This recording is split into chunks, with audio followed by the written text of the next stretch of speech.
Hello class, welcome again in online class. So how are you? I hope you all are fine.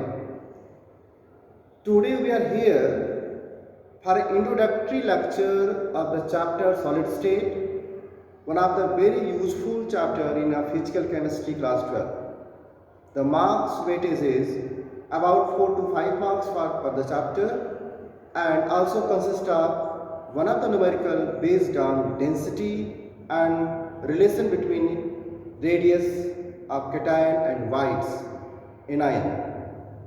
So basically, first in this lecture, we'll try to discuss about some terminology, what you can see on the board, some basic idea about the chapter, so we can run this smoothly this chapter. Class, it's very important to learn what are some basic criteria, basic concept, basic terms, because all the terms which are time to time come in the syllabus, come in the lectures, sometimes we are not knowing exact meaning, the concept, science behind that term. So in this lecture, this is the, you can say that a beginning of the chapter. So we will try to make all the introductory idea about this lecture, about this chapter. First, you can see on the board, there is written as solid state. The one of the most stable state present around us. Three basic states are there. Out of them, the one is which has very high interparticle force of attraction, very low or negligible interparticle space. The particles are only vibrate at their positions. There is only a very low kinetic energy, low thermal energy, low entropy, because all these three terms based on the movement of the particles throughout. So if the particles are not moving properly, these three thermodynamical functions are relatively low comparative to all different states. So in solid state, constituent particles compact to each other and having a very high force of attraction. The force of attraction may be interparticle, intermolecular or interatomic, depending upon the nature of solid state. Rigidity, low compressibility or negligible compressibility, also termed as in this state because of the same reason a very low interparticle space and very high force of attraction. If the particles cannot move, so they must be have a rigidity. If the particles has low interparticle space, it must be have a less compressibility or least compressibility, what you can say. Students, it is very notable terms regarding this chapter. You can see that on the board there is written also, and time to time we are also listening about these terms like crystalline, long range order, anisotropic, isotropic, amorphous. So actually the whole surrounding majorly divided into two categories. The particles may be are regularly arranged called crystalline, and the name of arrangement known as anisotropic arrangement, or the particles irregularly arranged and form a shape called amorphous solid, and arrangement known as isotropic. In spite of that, you have to learn the anisotropic actually stand here the different particles arranged in different direction. The different particles arranged in different direction symmetrically or regularly. That is the basic concept of anisotropic. And in isotropic, even you know that amorphous means the irregular arrangement or symmetrical arrangement. So random particles may occupy any of the place in the solid. So they must be same solid, same particle around everywhere. So that is the called isotropic. So basic idea about this is the different particles in a different direction, the same particle in all direction in isotropic. So some of the properties, the physical properties which are actually depend upon the arrangement of the particles, the nature of arrangement of the particles, like thermal stability, refractive index, electrical resistance are different in different direction in anisotropic and same in all direction in isotropic arrangement. So this is the basic idea about these two terms. Next, we are having another term. You can see on the board. The term is microcrystalline or polycrystalline. This term actually indicating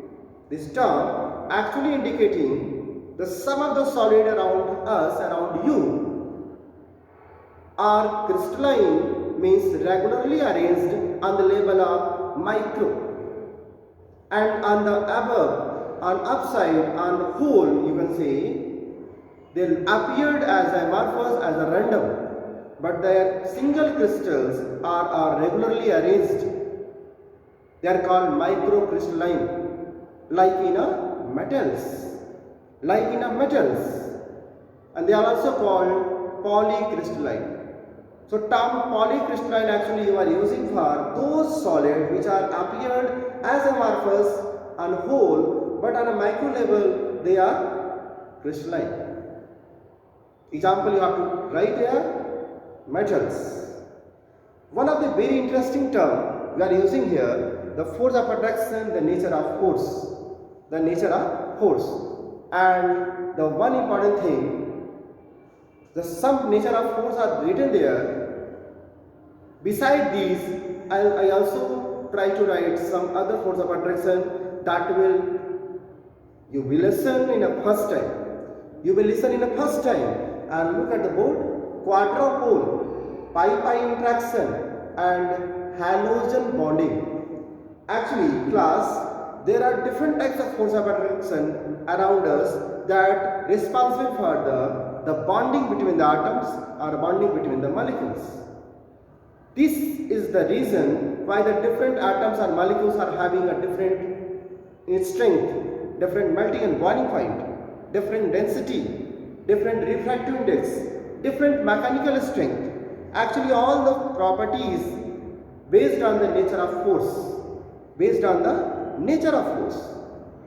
try to make you understand why this nature of force are really so important. In every molecule, whenever the different molecules are arranged together, there are actually two different types of force of attraction occur. If I try to divide in a measure position or a measure level, I wish to mention here, the one of the force of attraction is called actually when atoms bonded with atom. The other force of attraction, the same side there in a one molecule with other molecule, that is called intermolecular force of attraction. Intermolecular force of attraction, also known as van der Waals force of attraction. Actually, van der Waals is the name of the scientist who first described the different force of attraction, the different interaction, the attractive interaction between the molecules called dispersion force. I am not written here. That is a dispersion force, only applicable for non-polar molecules. Dipole-dipole interaction between polar molecules, hydrogen bonded molecules in which where the hydrogen can bond with the oxygen, fluorine, which are the most electronegative atoms. So in spite this, you can see here quadrupole, and I have written here an example also. In a naphthalene, which is a solid, there is a quadrupole. Quadra stand here 4 and pole stand means dipole interaction. Actually, this is the one of the important or the specific category of dipole interaction. Some of the molecule we are having in which the 4 different corners are having a polarization, which together make a force of attraction called quadrupole force of attraction, like in a molecule of naphthalene. So whenever these type of molecules form a solid, the 4 corners of the constituent particles in a solid making a force of attraction called quadrupole. Pi-pi interaction, you can see example caffeine or the type of protein. Pi-pi interaction, some of the pi bond responsible for the interaction force between one of the molecule with the other of molecules. Mean between 2 molecules, sometimes the pi bond making a important force of attraction which result of formation of solid state. Halogen bonding. Halogen bonding is actually a very interesting bonding. We are having an example hexachlorobenzene. Actually, in some of the molecule, the one of the halogen atom form a force of attraction or interaction between different halogen atoms. This is the additional bond. All these are the additional bond beside covalent or ionic bond. Molecules are already having some of the kind of bond inside them, but one molecule with maybe interact with the other molecule with different way, or one molecule interact with any other atom with a different way called quadrupole, pi-pi interaction, halogen bonding, hydrogen bonding, dipole-dipole interaction and dispersion force. So students, you make me aware about there are different types of force of attraction which sometimes we are not knowing what is the meaning of these force of attraction, but I will try to make you understand the force of attraction actually very useful for the strength of the solid. A high force of attraction, a strong force of attraction indicating the solid will be stronger, the solid will be high denser, high melting point, high boiling point, high refractive index, high means the mechanical strength. So force of attraction, you have to notice there force of attraction. So you can see here there are different types of solid also and written here. Van der Waals force, what you can say, whatever I studied, ionic, metallic and covalent, indicating the nature of force between the different atoms or molecules. Metallic bond between a positive sphere called kernels in metallic lattice with free electrons. The random movement of electrons which are free in the given three-dimensional region or zone with metallic sphere, the force of attraction is very strong between them called metallic bond. Ionic bond means due to the complete transfer of electron, the one of the atom that make ion means cation with the anion, there is a force of attraction indicating the ionic bond, also known as electrostatic force, Coulombic force, formula having F equal to 1 by 4 pi epsilon naught into Q1 Q2 upon R square, where epsilon naught is permittivity in a vacuum, which indicating what is the actually the flow of charge through vacuum, the flow of charge in air. Q1 Q2 is the charge appeared on the different atom, different ion, and R is the radius or distance between the two atoms or two ions, indicating force of attraction means Coulombic force. Class, in ionic bond, the force of attraction actually indicating the strength of the ionic solid, which is really stronger than a van der Waals.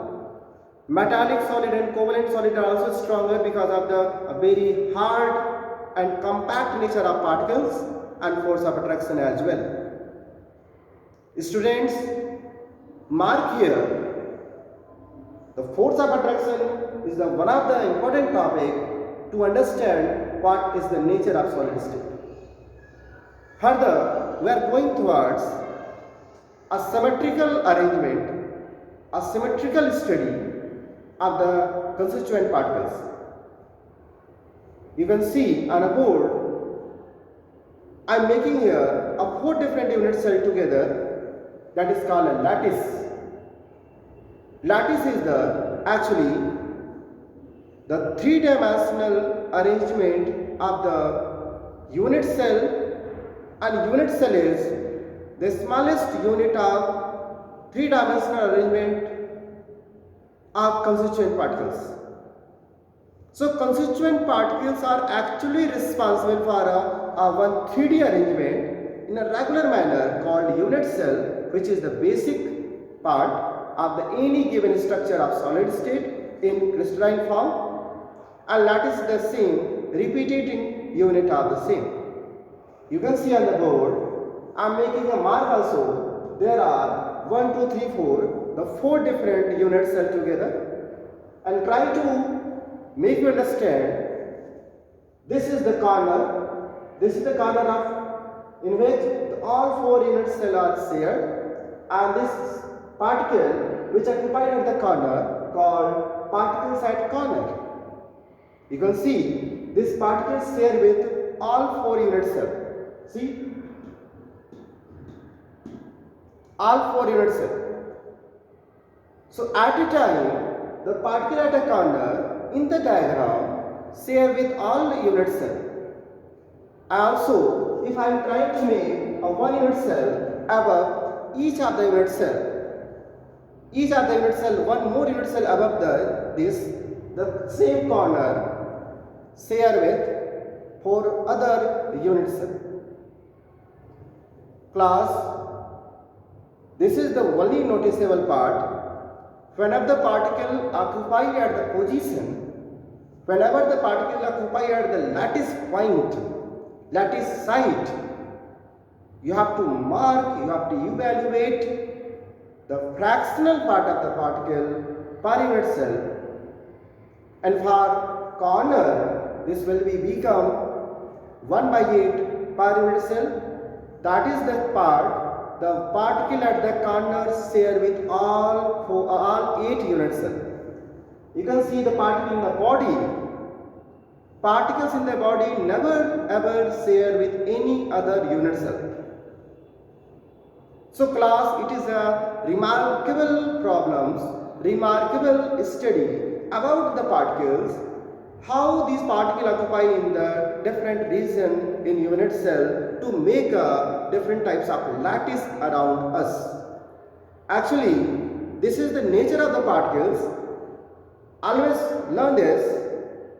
The size of the particles and nature of the particles decide how they arrange in a different area, different region, different point to make different types of unit cell. Size and nature, two only things which is only important to learn here how they form different types of unit cell. Class, it is also important to learn the 3-dimensional structure of the unit cell. You can see through a 3D arrangement of the particle what I try to learn, what I try to draw here. You can see in a board, I am taking one of the unit cell separately to learn you. There are 8 particles in a corner. You can see all the particles occupy at the corner. Instead of that, there is some space left between the some particles are in the center of the particles. Means whenever the spherical particle arranged symmetrically, there must be some of the space white hole generated between them, which is called white, as I called white hole, and that hole are wide responsible for defect of the solid. That will be the further topic in this chapter. Defect. Solids are defected because of the sum of the space between them. Solids are defected because of the some displacement of the particle between them. Solids are defected because of the sum of the particle from the outside occupy the place between them. So that defection in arrangement of particles in crystalline will make you understand in a further topic that will come after the class, after some lectures. So first try to learn the unit cell is the repeating part of the lattice is the repeating part of a unit cell, which actually a 3D. Our unit cell is also 3D but is a simplest form of the arrangement of constituent particle. The constituent particle may be any of them, molecules, ions, metals or atoms, depending upon nature of force of attraction, depending upon size of the particles, they are different in category. If the particles occupy the phase, actually there are 6 phases in any single unit cell. So that 6 phase, the one of the phase always share with the 2 unit cell. One phase share with 2 unit cell, indicating the particle ratio, the shared value of the particle occupied the phase will be 1/2.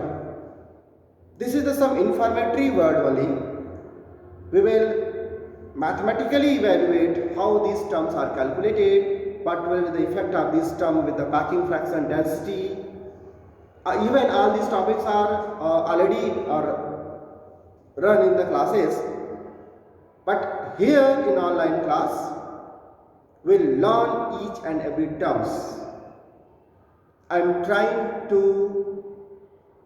make you eligible as a good student for your board examinations and competitions. Try to stay here, try to see the full of the lectures so you can learn each and every terms. And this is the one of the promisable word. I am trying to complete and make you understand each and every terms, questions in text, example, figure, table, exercise from NCERT. So you are the one of the important, you are eligible for as a good student for board. So class, stay tuned, stay connected and go through the full video so you can understand whatever the things are here, whatever things are delivered. This is the only important thing. This is the only important thing. In this lecture that was introductory, I only try to introduce you some terms, some important concepts, so you can be easily grab, easily learn the things which will come in the next lecture and so on. If there is any problem regarding this lecture or any other suggestion regarding the same, you can be comment or you can be ask a question also. I am trying to give you answer in the same way. Thank you. We'll meet in the next lecture with the next topic. Thank you.